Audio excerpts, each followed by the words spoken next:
And I said to myself, let's give it one more day. If nothing happens, same sit, same position, same equipment, I'll end it. So when I was with those 4 roommates crying myself to sleep for 6+ months, one day I was like, that's enough. That's everything. I can't take it anymore. I can't rely on any of my friends, nor my family, nor social life, anyone, and not even God at sometimes. That is the most difficult place a man can be. That fear had overtaken my original fear of getting out of the rat race. I was so scared that I got up from my bedroom where 3 other people are living, went to the kitchen, took a knife, came to the living room, and I was ready to end it all. As I'm ready to do it, my phone just beeped, and it was a Gmail notification. My initial thought was some bank balance notice is low or something like that, but it was actually an invite at ASU's Entrepreneurship Catalyst program saying you have a guest lecture and the guest is Tyler Hall. And I said to myself, let's give it one more day. Luckily, went to that program. He spoke about his wife, how his wife almost lost his life. Then there was a Q&A session. He was looking into the crowd. He looked at me, pointed to me, and said, do you have any questions? I stood up, managed somehow to speak some words out of my mouth, and I could only ask him, is it worth it? He didn't answer a single word. Just tear from his eye fell out, and he told me, just meet me afterwards. And he hired me right out of there. And my completely life changed. Welcome, everyone, to the Beyond the Cover podcast. My intent with creating this podcast was to provide a platform where men can speak openly about their journeys with mental health without fear of judgment while doing so. While I, the host, or you, the listener, may not agree with everything or anything that a certain guest says for that matter, my focus is not to decipher what is right or wrong. Rather, it's to gain a better understanding of why somebody thinks and acts the way that they do. And with this understanding, we will begin to make better sense of our own lives and the world around us. So join me as we open the books into these men's journeys and dissect the pages within. We can almost maybe even include that just first part, just to show how multifaceted you are as a human being. AD, welcome to Beyond the Cover. It's a pleasure. You know, most people would not know this, but they will now know that my very first conversation sitting in this chair happened with you. It did. The first time that we met, we had a long conversation sitting right here. And I told you I wish the cameras were on because the authentic, real version of you shined through from day one. And it was such a great conversation that I remember thinking, like, why did we not press record? I wasn't expecting to connect on such a deep level with somebody that I just met, but I find that I do that time and time again now because energy truly attracts energy. 100%. And you are a energetic monster in all the best ways. So on the cover, you were the creator, one of the creators of AZ Rocket Studios, where we're sitting right now. You were one of the pioneers that basically brought this to life. And you did it by working with the other co-founder and taking his social media channel and in 1 year amassing over 150 million views. So you guys realized at that point, hey, we're pretty good at this. And you had taught yourself how to work the cameras, edit the videos, distribute them out, all while having a master's in aerospace engineering, which I think now people realize, okay, that makes sense why he's able to learn all these things because you have an aerospace engineer master, like a degree, which is most people, they make the joke, it's not rocket science, but for you it is. And so beyond that, I mean, as if it's not impressive enough that you were able to create what this is today, which would not exist without you, you also have 2 patents in the transportation industry. So in both aviation and automobile. Mm-hmm. Do you want to give, I know you probably don't want to give a little bit too much because patents, you know, I mean, they do protect you. But can you give like a synopsis or an overview of what it is that you're looking to solve as far as world problem? Because it sounds like you can really help out from a global degree. Absolutely.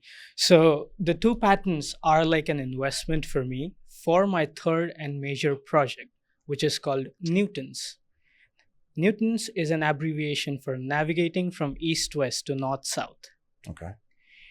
It's gonna revolutionize. That's my will or my passion, to revolutionize the transport industry. For example, in quick terms, let's say right now you are living in Phoenix. You Yeah. have to go to LA. Okay. In your car, you have to drive there. How I'm much actually time? doing that tomorrow. Yes. You are doing that Yes. tomorrow. Yep. How much time is it going to take? Is that How you're much going to ask time me? is gonna take you? 5.5, 6 hours. And you have to drive there with traffic and all other stuff. And pay attention the entire time. Yes, of Exactly. course. Yeah, my car's not on autopilot. Exactly. What Newtons is going to do is completely automate that. So let's say that 6 hour journey will be minimized to 1 hour. In your own car, personally, you have to not drive it, you have to not touch the wheel or anything else. You will be transported at 300 miles an hour, being completely safe, no traffic, no accidents. Okay.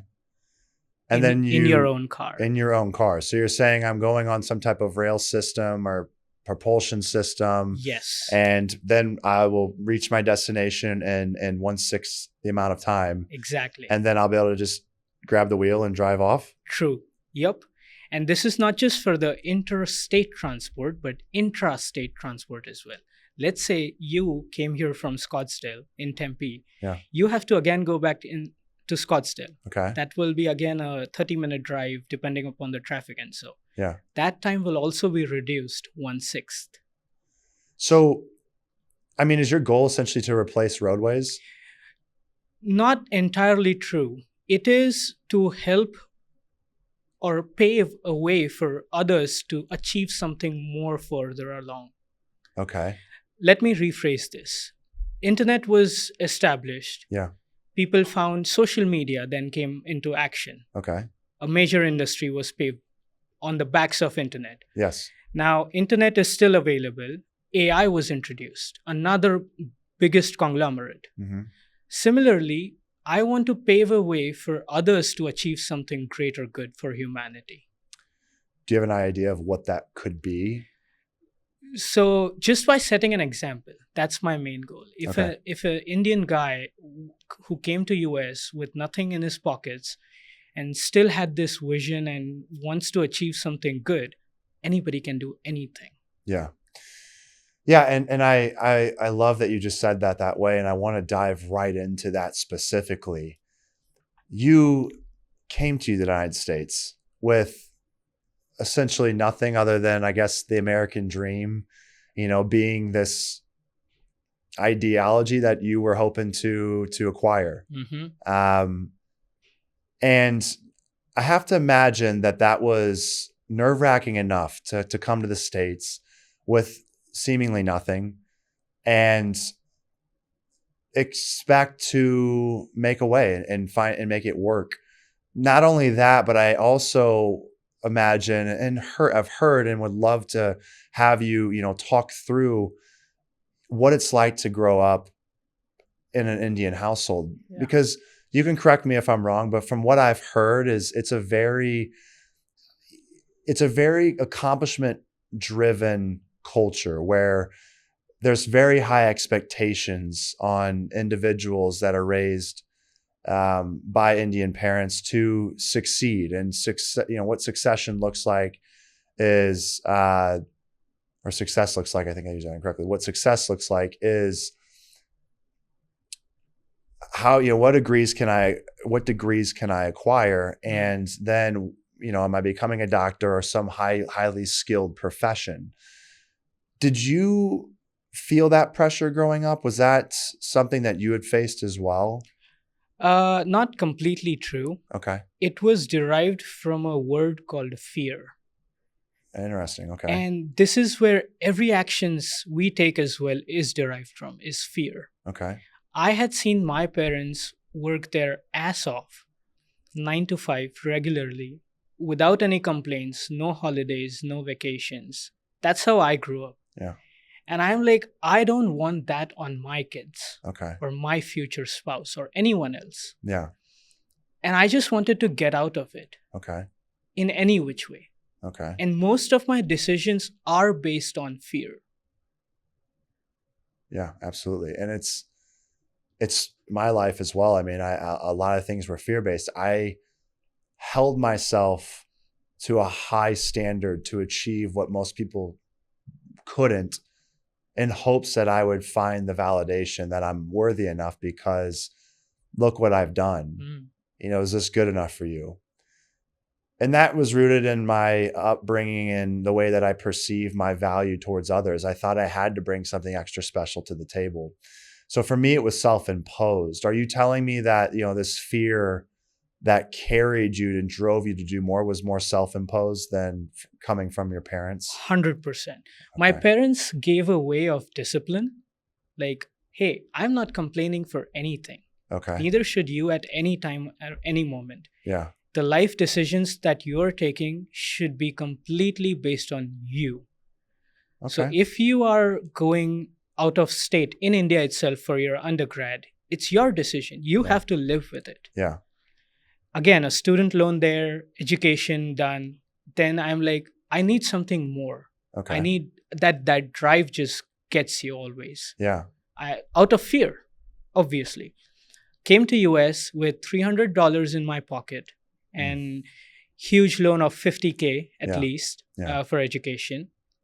And at that moment, when I landed in US, I had no idea where I was going to stay, what I'm going to eat that night.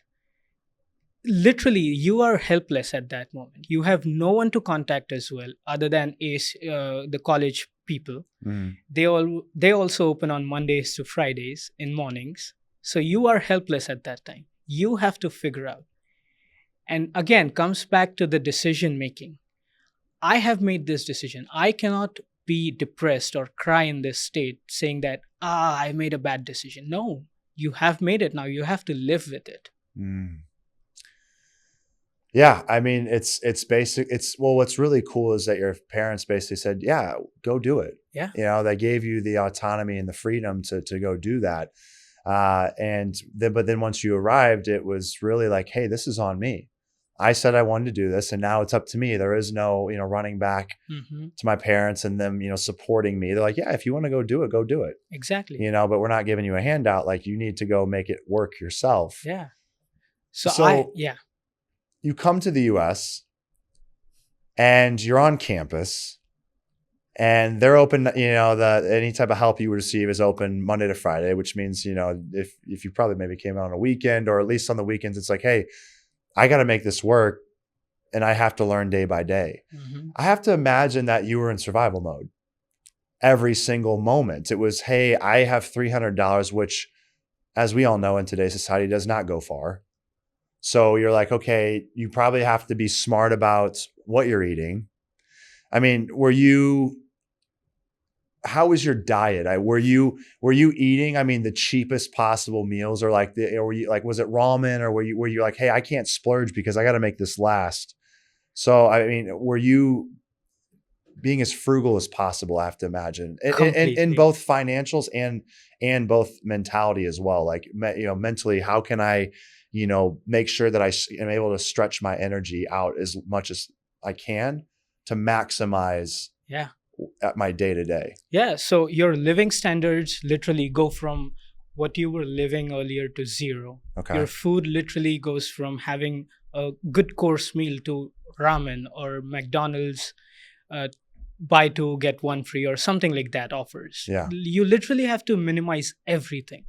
There was a point, as soon as I came to US, I found an apartment, a 1B apartment with 3 other roommates.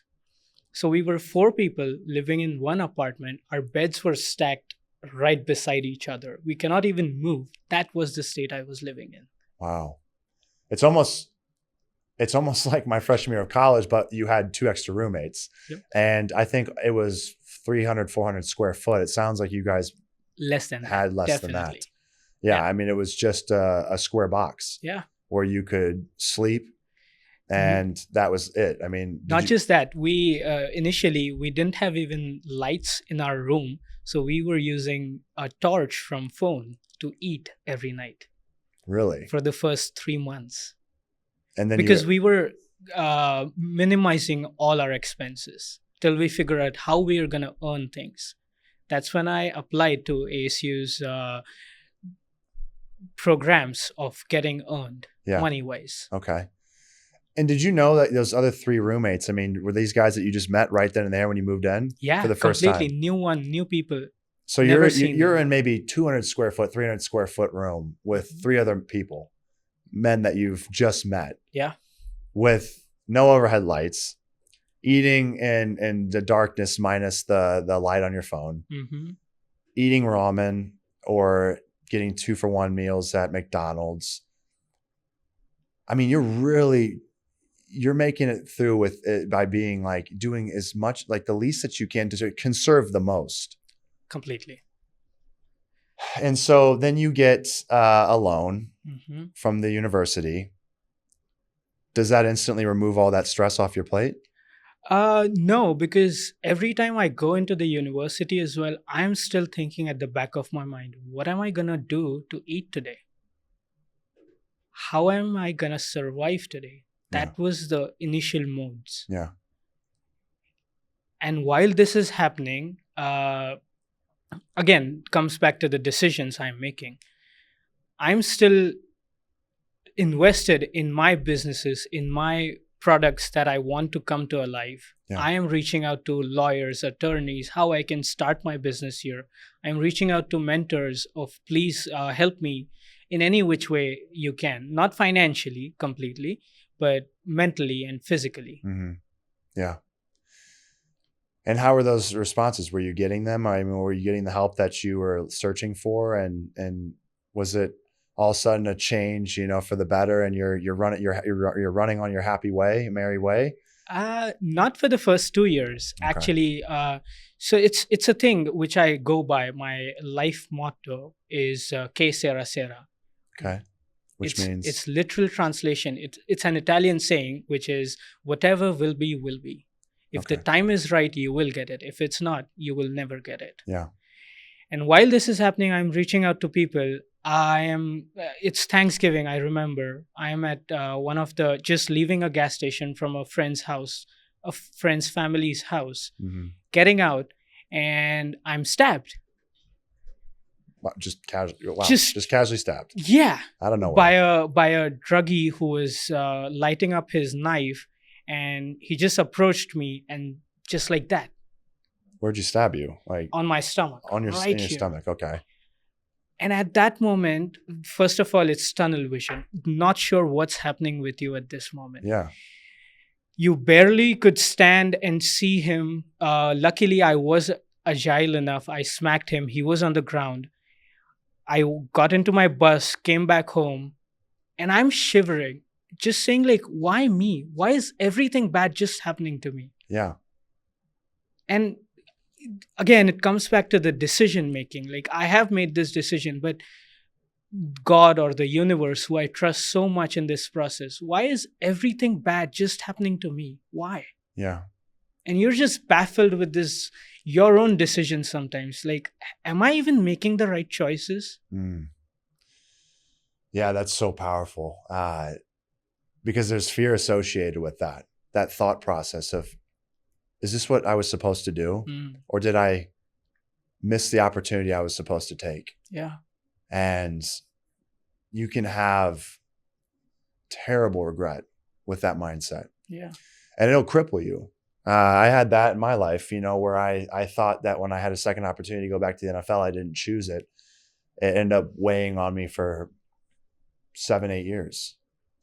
Until I finally was able to let it go, because it took about 7 or 8 years for me to realize that the path that was meant for me would have never occurred had I not accepted that second opportunity to take a chance with the Panthers. Was the team that reached out to me.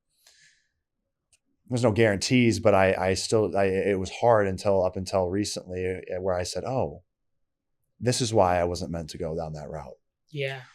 But it was really, really hard for me all the way up until a year or so ago when I finally accepted it and said, this is no longer a regret, I went to some of the darkest places in my head mentally. That's the pivotal point when you realize that everything is happening for a reason. Yeah. And you do not blame it, but sees it as an opportunity. Yeah. Like, for example, when I was stabbed, if I would have no commitment to myself, I'd be like, nope, I'm done with this life. I'm going back to India, getting a shop there or something like that, have my still engineering degree. I'll work somewhere, 9 to 5, be like my parents, and just work like my parents up to date. And again, after 7 years or 10 years, I reflect upon this and be like, no, if I would have just gone that threshold up, my life would be completely different right now. Yeah. So you just have to stick to what is meant for you. Yeah.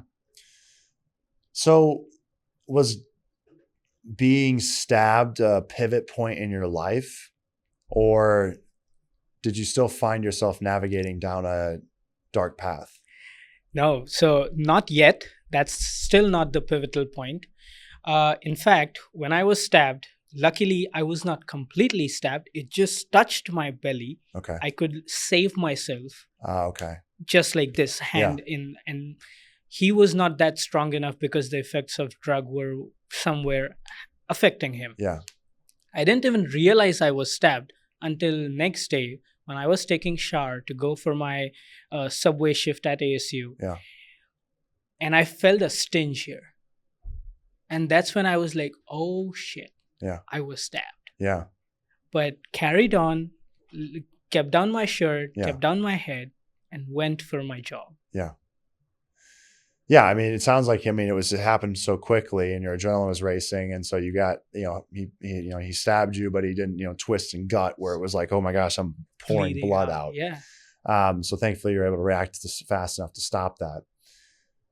And that's, very traumatizing for most people to have to go through and experience something like that. And so especially when, again, you're in how far in was this from you moving here to getting stabbed? This was 6 months in. Okay. So yeah, we're not even talking a year in. Not even that. You're in a foreign country and now you've gotten stabbed. Yeah. And you're doing, you're doing what you can to make your way through.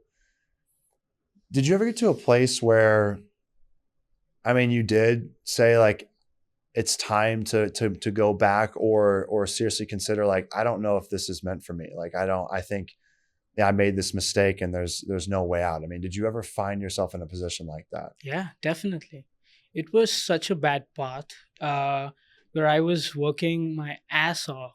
There was another friend who wanted to do business with me as well. Mm-hmm. I was helping him create his own business model and stuff while I was doing my other jobs, while I was doing stuff that I am purpose or my fulfillment as well, while I was doing my master's as well. How many hours would you say you were working a week?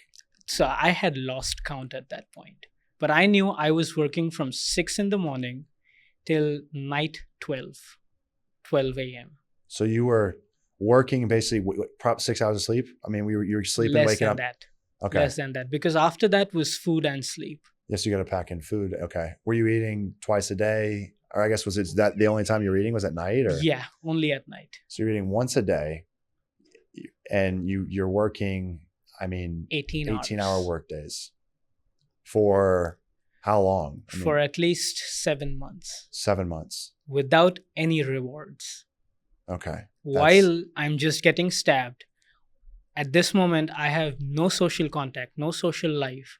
Literally, anyone who's close to me were like, you're always working. Yeah. So we'll just enjoy ourselves, enjoy our time in US. You be yourself. Okay. Do what is good for you. Yeah. And that is the most traumatizing thing, where you don't have anyone to rely on. There are no friends who can support you. Your mental health is completely trashed. You cannot have call with your parents as well, because the first thing they'll say is just, hey, come back. We're here for you. Yeah. But you don't want that, because the fear of leaving that rat race just collides everything else. Yeah. And you're at such a dark place that although I was having those other 3 roommates, I used to sob myself and cry myself every night. My pillow used to be so wet in the morning. And I couldn't cry loudly as well like humans do because I didn't want others to wake up and just be there for me. Was that because you were embarrassed to cry, or did because you saw it as like, a man shouldn't show emotion, or was it more like, I don't want to burden somebody that's sleeping peacefully, so I have to hold this in within? Like what was stopping you from, basically like being heard, which might have helped you receive some help and some support? It was exactly all those 3 points combined. Okay. Coming from an out of US state, I knew that I have seen that men don't cry, and that was the entire perspective about men. Where did you learn that from? Was it movies? Movies and TV shows and books that I read. Yeah. Just be masculine, stoic all the time. Yeah. What was a real man to you? Like, what would you have defined that as back then? He is the one who endures every pain in his life and still goes for success, goes on his path. No matter what obstacles are set in front of him, he'll jump over them. He'll never cry. Even if he's bleeding, his tears are falling out, he will never quit. That's what a real man was till now. He's Superman. He's a Superman. He should be Superman. That's what I always thought. And that's what you wanted to become. And that's what I wanted to become. So as soon as I left my house in 2017, when I was 17 years old, from that day till my crying days, I was just a machine. I was working every day, every moment of my life, because I wanted to get free. Yeah. Is working like a machine sustainable though? That's a deep question. Because I still notice that you work more hours than 99.5% of people I know. Maybe even 99.9. I know a couple of people that are absolutely, but I think you're right there with them. I mean, I would say that I'd put you in a room with any of them and say, I bet you he could work if he needed to, as long as you, in a day, for as many days in a week, back to back to back. Is that sustainable? So my answer to any time I have this question as well is, if not me, then who? If I'm not working, somebody else is working efficiently, is getting their goals done, is doing all the checklist marks and everything. But who am I setting an example for? If I want to save humanity, which is one of the biggest challenges, I have to work more than 24 hours a day. Yeah. I have to work more than 99% of people in life. Yeah. And sometimes I feel like, oh man, I wish I had a break. But as soon as that thought clicks in, I'm like, nah, not meant for me yet. And I just keep going again. So you feel that it's your calling to be this machine? Unfortunately or fortunately, yes. And where do you feel that calling stems from? Is it a feeling? Is it rooted in spirituality? Where is that thought? Where was it created? So universe or God, whoever you believe in, plants some ideas in your head. And why did that idea come into your head only? I think for multiple people or different people, it's different things, right? It's maybe it is God because you believe in God, or maybe it's not. Maybe you feel that the world is just chaos and you were, basically crafted to be a chaotic soul. Yeah.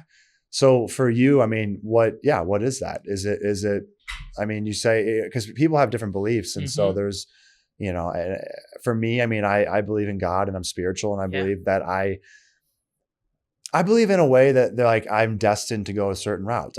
I believe a bit in predetermination, that, I can't avoid what's meant for me. And I've had a lot of signs that have validated that, but I also, I guess, in a way, look for signs to validate that. I do also believe there's a balance though, where there's also a bit of free will. And I think the free will for me is more in the way that I choose to respond to what comes my way. I don't think I can avoid what comes my way, but it's a matter of how do I choose to perceive what's sent my way. That's where I think there's free will in my, and that's just my belief. Doesn't mean it's right or wrong. And someone would tell me that it's free will is the only way to go. And it's the only way. And some people would say that we're predetermined, and again, whether that's rooted in faith, some people say God has a plan for each and every one of us. He knows our plans. And so therefore, what we can't really sway from that because he's already seen the future. Therefore, he already knows what we're going to do. Mm-hmm. So if he already knows what we're going to do we have a choice? Do you feel like you have a choice? Yeah. So my perspective on this is I see myself from a third perspective view. Okay. What would future AD do in any decisions in life? So I have a choice here. Go to the gym and have a healthy meal or enjoy the night with a pizza. It's funny you say that. You know that I enjoy my nights with pizza. That's why I said that. But if you work 5 days a week with eating healthy, that one day is fine. Mm-hmm. It's a balance. It's balance, yeah. So that third perspective view says that, this does sound good, but is it efficient enough? Yeah. So I have to go with this. Yeah. And every decision, there are two choices. Yeah. It's not right or wrong. It's right or left. Yeah. You have to choose which direction you have to go. Yeah. So it sounds to me like you're really tapping into your intuition. You're being mindful and before you make decisions, they're calculated. You go, okay, hey, I have two options here. And let me think through this. So if I do this, here's the outcome. If I do this, here's the outcome. Okay, well, this is where I want to go. So future AD wants to be here. Therefore, present AD has to take this route. Exactly. I find it interesting that I'm asking where the origin point of that is, though. And I guess it seems like there's a hesitancy, and maybe that's just the way that I'm picking it up. So is it not rooted in a religious way? Is it more just a feeling? I mean, are you a feelings oriented person is what you're telling me? We're like, hey, I've just always kind of let my life and my feelings guide me. Yes, but so let me come back to your question. Mm-hmm. Where did this come from? Yeah. I'm an observant guy. Anything, even I saw your phone case change on a Zoom call and I'm like, dude, something's different here. Yeah, you notice a lot. I do notice that. Like you'll notice minor details. Exactly. Well, but maybe they're not minor. To you, they're not. To me, they are, right? It's a perspective thing. I go, oh, that's minor. Yeah. You're like, hey, you shaved your mustache today. And I'm like, I guess people might see that, but you'll be like, you'll see if I have a fresh cut. Second I walk in, new pair of shoes, like, and to me, I'm like, they're just shoes, right? But to you, it's like, oh, I think your brain is almost wired to go, hey, man, I see you got some new shoes. And it's like, there's a story behind that. Exactly. Yeah. Always is. Yeah. So with these minor details come minor problems as well. Okay. When you see those minor problems, you have a solution for them. Yeah. Because you think of those ideas all the time. Yeah. Once you find solution, that's when the ideas come to your mind. Yeah. That may be religious ways, gut ways, or any calculation ways as well, scientific ways. Yeah. Once you get those ideas, and if you dive deep into those things, eventually one thing leads to another. You find the right people, you find the right intuitions, and you get to the end product, which is where we are. Yeah. Yeah. Guided by energy. I mean, guided just by this flow where I think people, there's some individuals that are swimming upstream and fighting the currents. And that's the way I live my life, trying to control the majority of my life, trying to force myself to be what I thought other people wanted me to be, as opposed to being authentic. Mm-hmm. And so I was swimming upstream, and it was tiring me out. I was expending so much energy. I was around the wrong kind of energy. I'm like, I don't even like these people that I'm around. And then I finally just kind of turned over and laid back and then let the current carry me. And it's like, now it's carrying me into all these energetic forces that I've always wanted to surround myself with. And it feels effortless. I feel that I have so much more energy to do so much more, because I'm not, conversations don't drain me out when I talk to people, because now I talk to people I want to talk to. Yeah. And they inspire me, and I feed off their energy. And so they give me passion, and they give me purpose, and I walk out of there and I'm like, oh, I feel like I might have talked for 2 hours, but I feel as though I'm ready to run through a wall. Mm-hmm. And so it's like, that was never a thing to me. I'm like, if I'm expending energy for 2 hours, I'm going to walk out drained. Yeah. Right. Because I was around the wrong people. And that's what I found recently in my life is when you allow yourself to flow, you will feel that energy. It's different. When I talk to the wrong people now, I feel it right away within 2-3 minutes. Yep. It feels off. I'm like, I can feel my energy draining. I can tell that they have some type of selfish motive for why they're talking to me. They are not the right person. Yeah. I used to not tap into that intuition. So then I would get caught up in a bad business deal, or I would have someone, take advantage of my status when I was coming from reality television. And so they would attach to my hip and act like they're my best bud, but all they cared about was the shiny object and the VIP tickets and all that. And then all of a sudden, when I lost it, they were gone because they're like, there's nothing more for me to sponge off this guy. And now I see that right away. So the second I see that, I'm like, get out. And they don't take my energy. And so it's like, you can feel that, but you have to be extremely mindful and observant. Yes. Which you're a very observant person. And so it doesn't surprise me, that you've developed this and in a way, mastered it more than most. And this goes back to that pivotal point as well. Till you face that pivotal point in your life, nothing seems to have a purpose in life. Because you see things, but you don't observe them. Yeah. And it's two different terms. Yeah. Once you go through that pivotal point, that's when you see and observe things. Yeah. For me, do you mind if I share that pivotal point as please. well? So when I was with those 4 roommates, crying myself to sleep for 6+ months, one day I was like, that's enough. That's everything. I can't take it anymore. I can't rely on any of my friends, nor my family, nor social life, anyone. And not even God at sometimes. That is the most difficult place a man can be. And at that point, that fear had overtaken my original fear of getting out of the rat race. I was so scared that I got up from my bedroom where 3 other people are living, went to the kitchen, took a knife, came to the living room, and I was ready to end it all. I'm like, that's it. I can't take it anymore. And as I'm ready to do it, my phone just beeped. And I didn't have an iPhone at that time. It was a simple Android phone. And it was a Gmail notification. My initial thought was some bank balance notice is low or something like that. But it was actually an invite at ASU's Entrepreneurship Catalyst program saying you have a guest lecture and the guest is Tyler Hall. And I said to myself, let's give it one more day. If nothing happens, same sit, same position, same equipment, I lend it.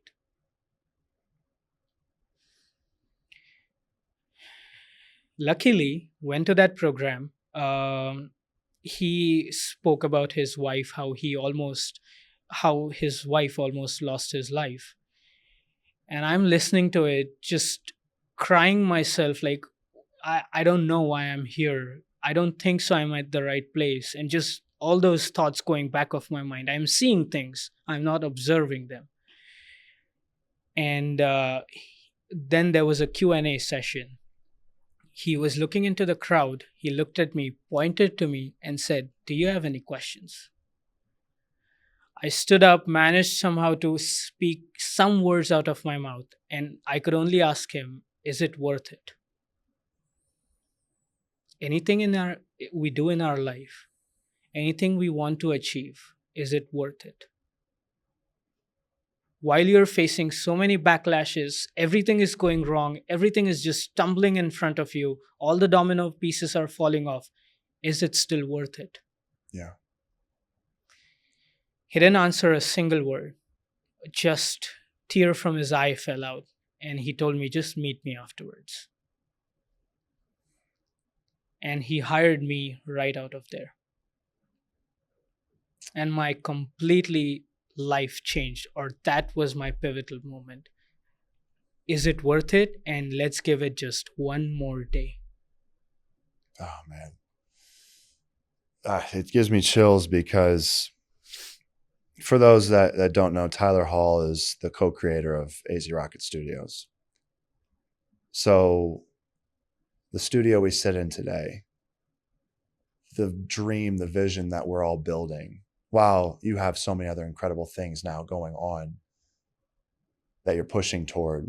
And I get to see, a front row seat to the people that you're connecting with now, and the opportunities that are ever present that coming into this country you were hoping existed, but maybe not really actually knowing if they were meant for you, and getting to a place where you asked yourself, is it worth it? I've had that exact same thought a few times in my life. Yeah.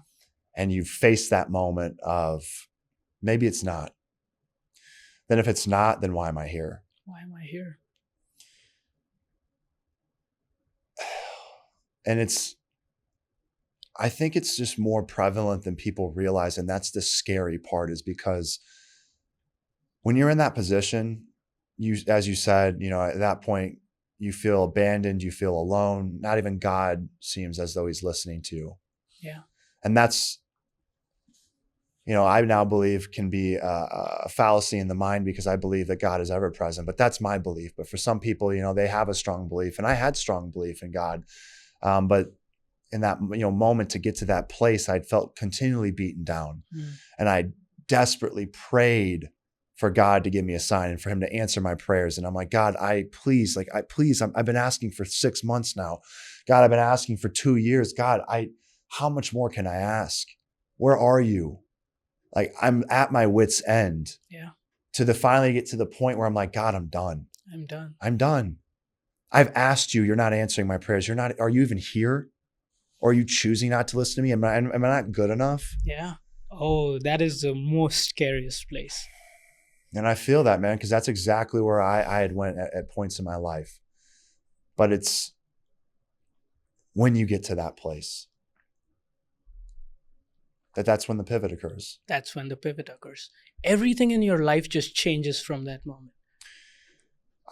It does. And I also want to, be sensitive to the fact that there are instances where people make the other decision, the one that we didn't make because we were saved. And I don't fully understand, but in my life, I had singular conversations that changed my life.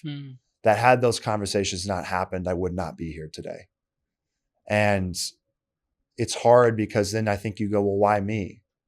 Why did you choose to save me at the last second? Why not that person? Yeah. And these are answers that I don't think we'll ever come to figure out, because I think it's just bigger than us. But it's just absolutely incredible that you get this notification on your phone. At that exact moment. Because we're talking, who knows, you might have gotten that notification 5 minutes later, and that was 5 minutes too late. 5 seconds as well. 5 seconds. Literally.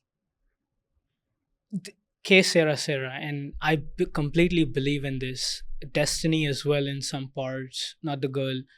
But there are things which are aligned to you, which you are meant for in this life. You just have to believe in that God or universe, or that some spiritual energy. Mm-hmm. You just have to put one foot after the other. Yeah. No matter how your life is going. Yeah. Yeah, and I agree with you. I think you have to just show up every day. Show up every day. And a motto I live by that's really helped me is beat yesterday every day. And so to me, that takes away comparison culture, because it says, okay, I focus on me.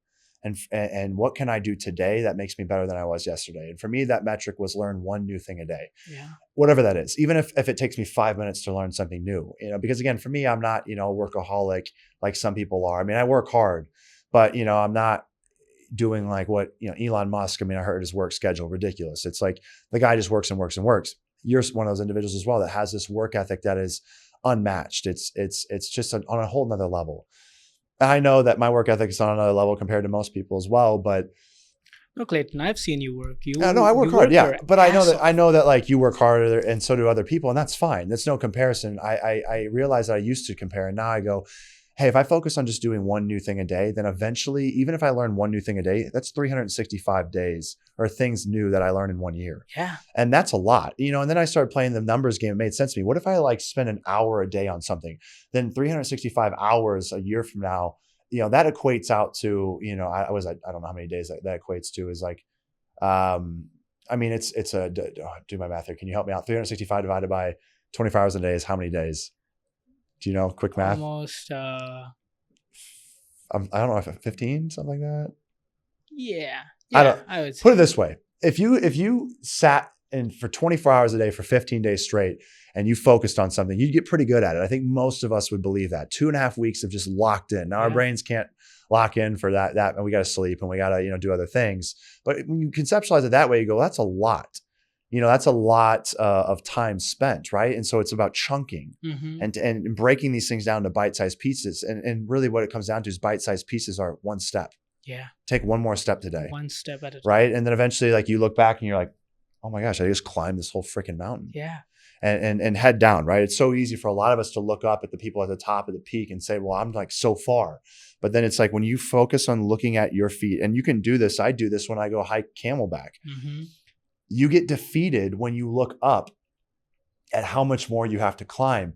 But when you look down at your feet, because you're so concerned about tripping and you're like, I just need to make sure that I put this foot in front of this foot and not step on that rock. And so then you just, before you know it, you're staring down because you have to for survival purposes. Because you're like, if I don't look down where I'm stepping, I'll twist my ankle and potentially fall down and I might end up rolling, and who knows, I could roll off the side.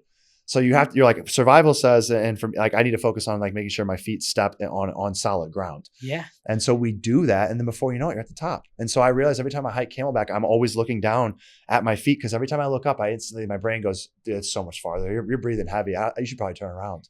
Yes. But when I focus on what's right in front of me, it's like, before I know it, I'm like, oh wait, I take that step and I'm like, oh, I'm at the top. That's such a great analogy in life as well. Because if you see, there are hundreds of people doing great in your career, in your life, in marriage, everything. Yeah. And if you compare with yourself, it's bad.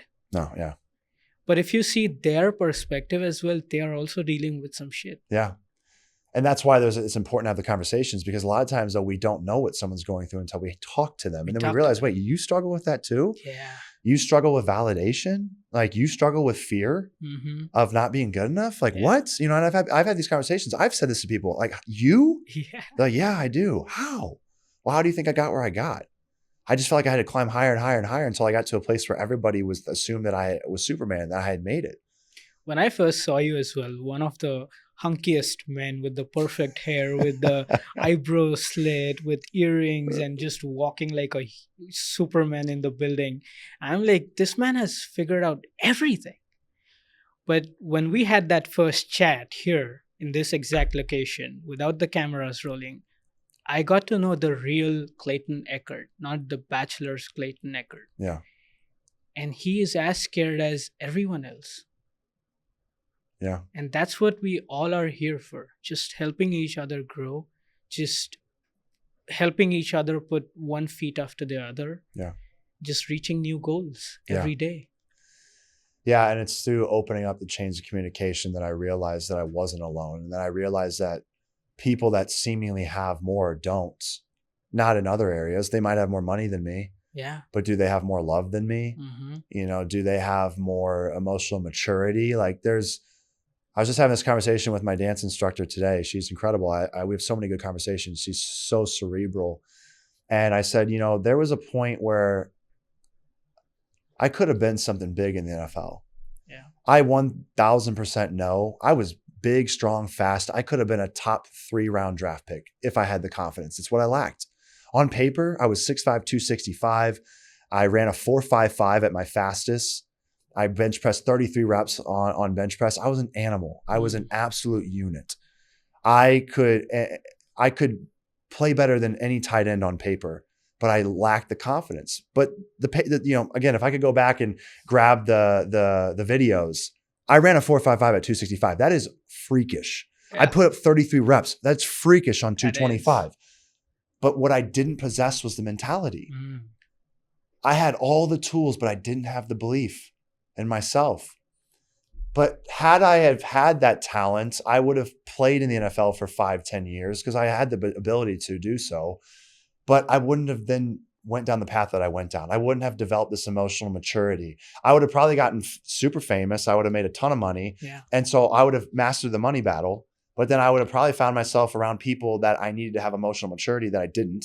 So I wouldn't have been able to have the awareness to distinguish who's right from me, who's not. I would have been taken advantage of. They would have robbed me of my money. They would have robbed me of my peace. And I would have had no way to be able to combat that because I didn't have up here that part locked in that I do now have. Yeah. More so than I ever have, because I went on a 2.5-year journey to lock this in. And so it's like, okay, instead of me, now I'm trying to chase the millions of dollars, which I believe will bring new problems, more money, more problems. So I'm going there, but I went down the mental path first before the financial path. Yeah.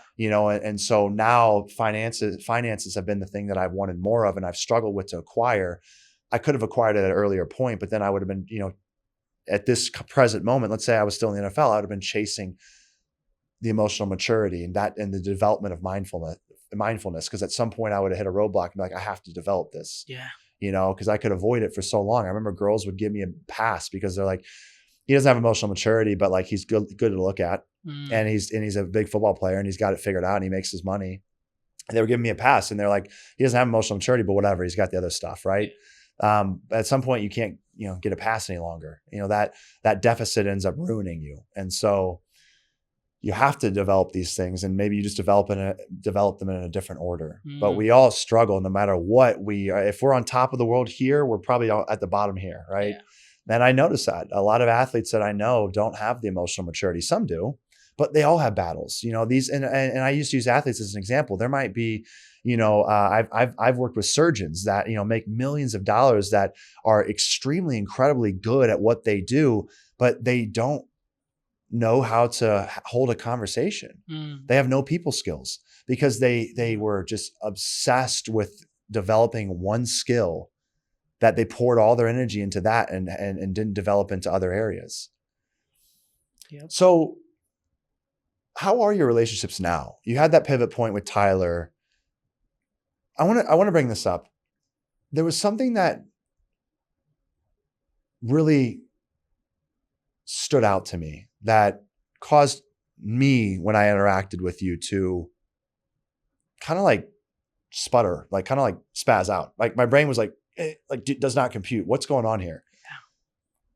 You had made a comment about how happy you get when you receive a hug. Like I would hug you because after you said that, I was like, all right, well, I'm going to hug this guy now because like in the Midwest, we used to do that. Then COVID hit and then we all started, fist bumping or not even touching at all. So I got away from hugging and all of a sudden now it's like, they used to be a big thing in the Midwest. And so I would hug you and I would notice you'd beam ear to ear. Like, oh, it just feels so good, man. And I'm like, wow, like he really sees value in this. Yeah. And you had mentioned that you had that happen with a woman that you were interested in at one point in your life and she hugged you. And it meant the world to you. Yeah. And you had, correct me if I'm wrong, you vocalized that to her, how much that meant to you, but she didn't necessarily respond in the way that you thought. Can you share with me how she responded when you had talked about the importance of that hug and how great it felt? So the importance of hug was so special for me because coming from an Indian background or Indian household, the only thing I knew was the best was to work. Just work like a machine every time, every second of the day. And that's what I was doing until now. Yeah. And so literally, I would say I was just running every moment of my life. And when I went on my first US date, and she picked me up, that's untraditional. We went out and we got out and she hugged me. And I had the most peaceful 5 seconds of my life. It just made the world stop. And it just showed me what actually in life does matter. That hug wasn't about the person or the personality of the girl, about anything else, but it was about me and how it made me feel. How it just calmed me from everything else. How it just made me a sense or gave me a sense of not running for at least 5 minutes. Just being present at that moment, not overthinking what's going to happen, how it's going to happen, how am I going to develop that business relationship, how am I going to get investors to fund that money. Nothing else stood apart. It was just me and silence for that moment. And that was so powerful that I just reminded myself, wait, actually, how many times have I actually received a hug? And actually, I counted those numbers as well. And they were so few, I could just count on my fingers. At that point in your life, at that point you in could my count. life. Not even one hand fingers. And you were how old at this point? I was 22 years old. 22 years old, you could count on one hand how many times you'd been hugged in your entire life. Yes. Wow. Because I was chasing something which normal humans or conventional humans don't chase.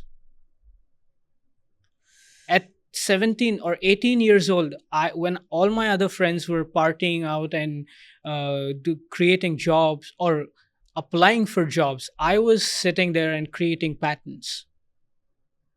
At 19 years old, I walked into attorney's office and said that I wanna create a techno-legal document, which is patent. And they said, "Who are you? Who's this kid? Just get out of here." And I'm like, "Cool, okay, you're not meant for me." I looked up another guy, another firm, and they did all the patents for me. So I was doing where others were just playing or enjoying their life, and I was doing something which is much more greater in value. And I knew that at that age as well, but I didn't focus anything else. Yeah. But I felt that at that date, how it made me feel, how it just calmed me, soothed me. Human connection made you feel more present than ever. 100%. And at peace. 100%. And that's why anytime I hug anyone, even my new dog, Adora, I give it so much intention as well. Yeah. I know that that person could be healed with my presence, or some which other way I could be healed by something else. Yeah. Yeah, we take hugs for granted. I ended up telling my brothers after I met you, I brought up that story. And I said, where did we go wrong? Like, a hug doesn't do anything for me anymore. Or at least up until that point of when finally, like, you kind of rattled my brain. I told him, I was like, when's the last time that I ever really felt any type of way about a hug? I don't. I hug people. It feels as if I'm shaking their hand. It just feels like something to, hello. And it's like I hugged somebody and it meant nothing because I didn't apply any meaning to it. And so here you have this intimate connection between two humans, because you don't hug strangers, but you hug people that like you feel comfortable around. I mean, I've hugged some people that I just met, like, I'm a hugger. You know, sometimes you get those people. I'm a hugger.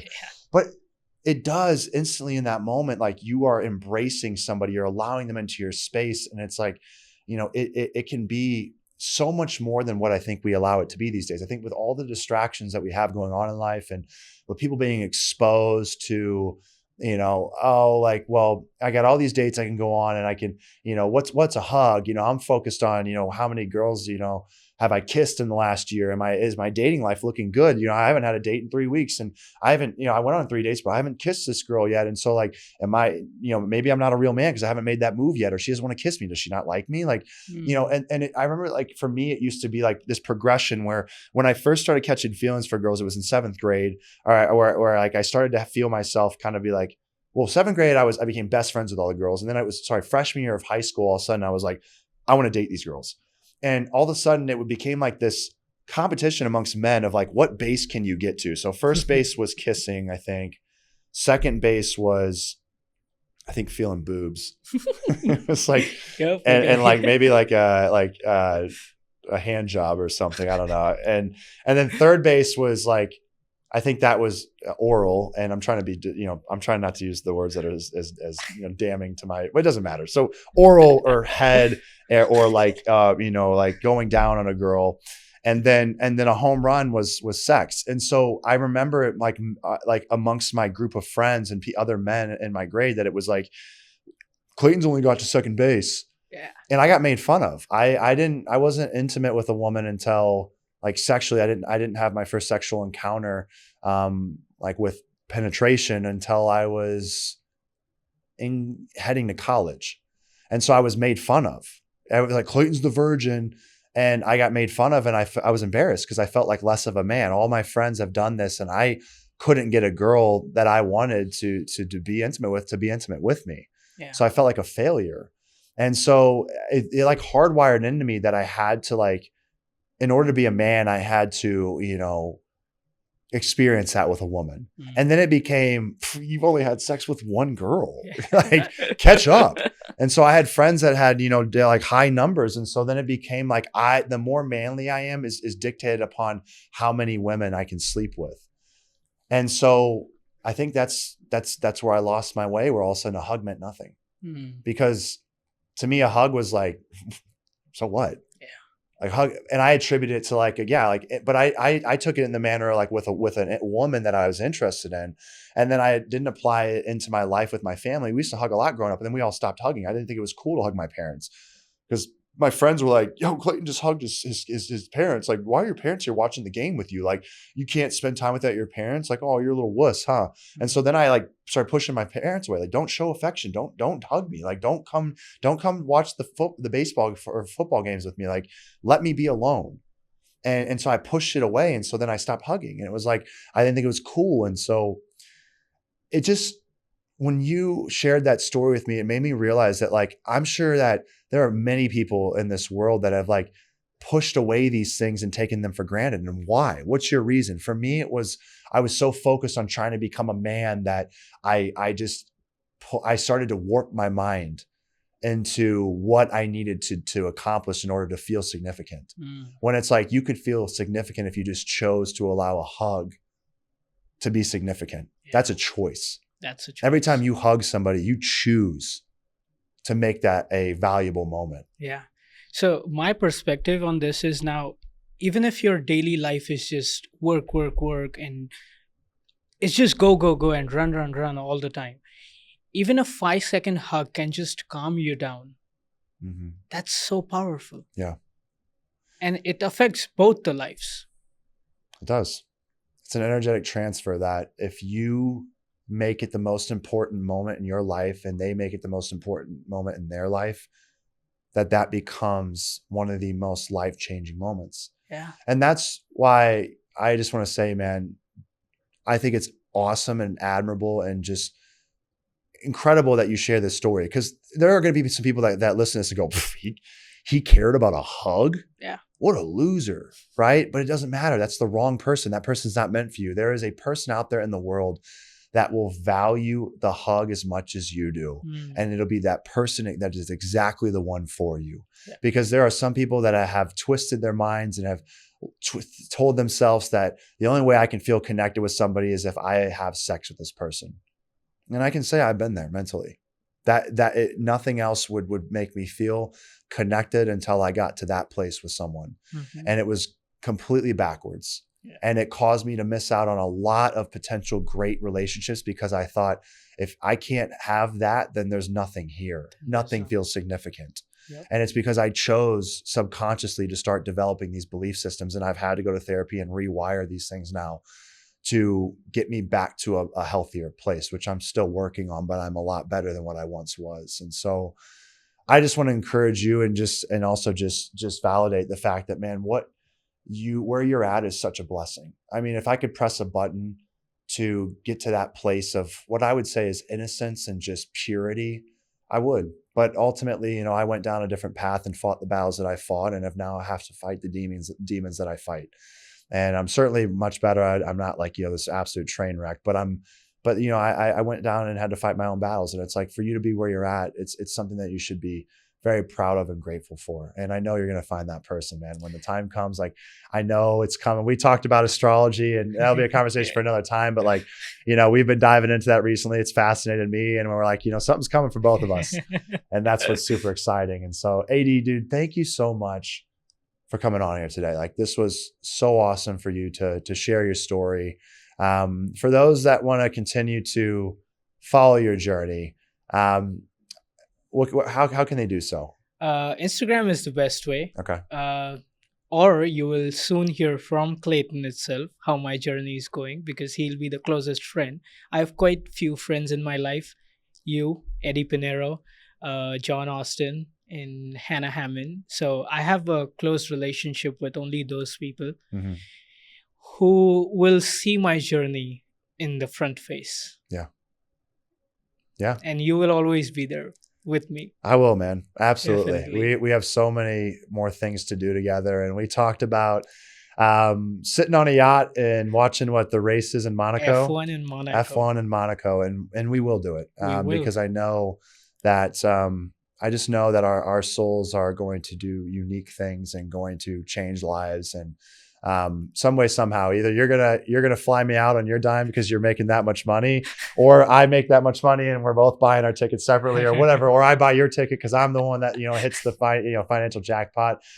I know at the end of the day that we're getting there regardless, however it works itself out. So, dude, just so super proud of you, super grateful to call you my friend, and thank you for being vulnerable with me today as we shared another incredible moment together. Thank you, brother. Thank you so much. It was an absolute honor to be here. Thank you, AD.